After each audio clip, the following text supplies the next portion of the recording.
日會同大家分享做冬菇木耳蒸雞。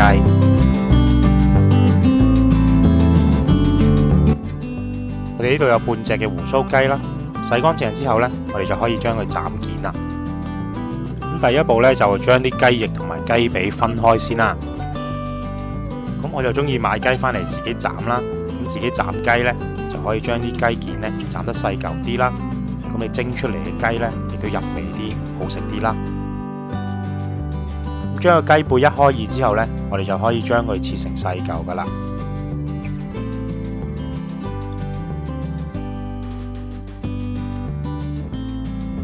咁斬雞呢，你可以先用刀呢切起啲雞肉，定咗位先。然之後呢就大力斬斷啲雞骨，咁你就可以將啲雞肉呢切成好細塊噶啦。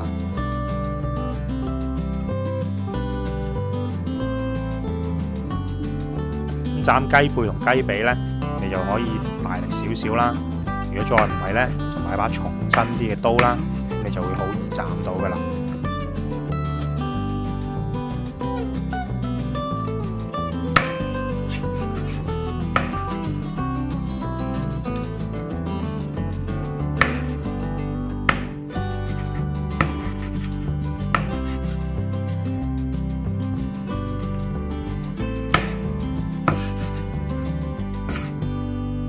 最後呢，就一定要將隻雞腳斬開佢，攞翻個環出嚟喎，嗰個唔食得噶嚇。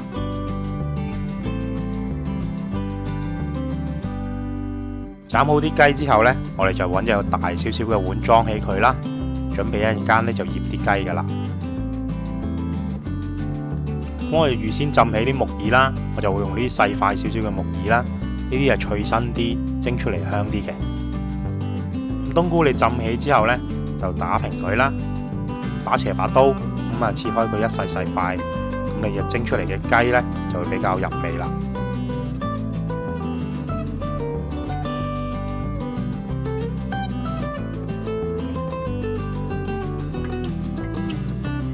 咁雞呢，我哋要先調味啦，咁啊有生抽啦，落啲糖同埋胡椒粉啦，咁啊落翻半隻嘅紅葱頭。準備翻大約1茶匙嘅蠔油啦，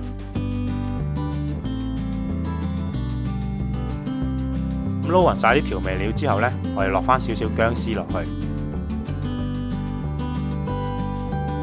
跟住我哋落1茶匙嘅麻油啦，半茶匙嘅紹興酒，跟住醃佢呢15分鐘。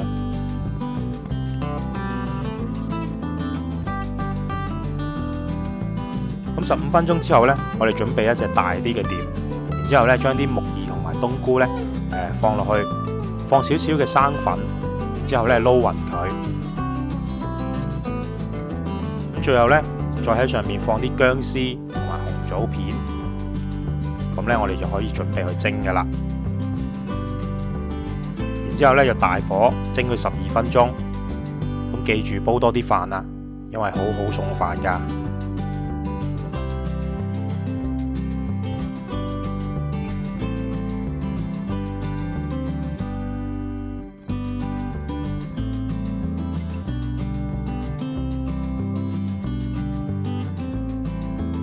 咁我今日嘅分享呢，又到呢度啦，希望你可以訂閱我嘅頻道啦，每個星期都會有更新嘅，下次見。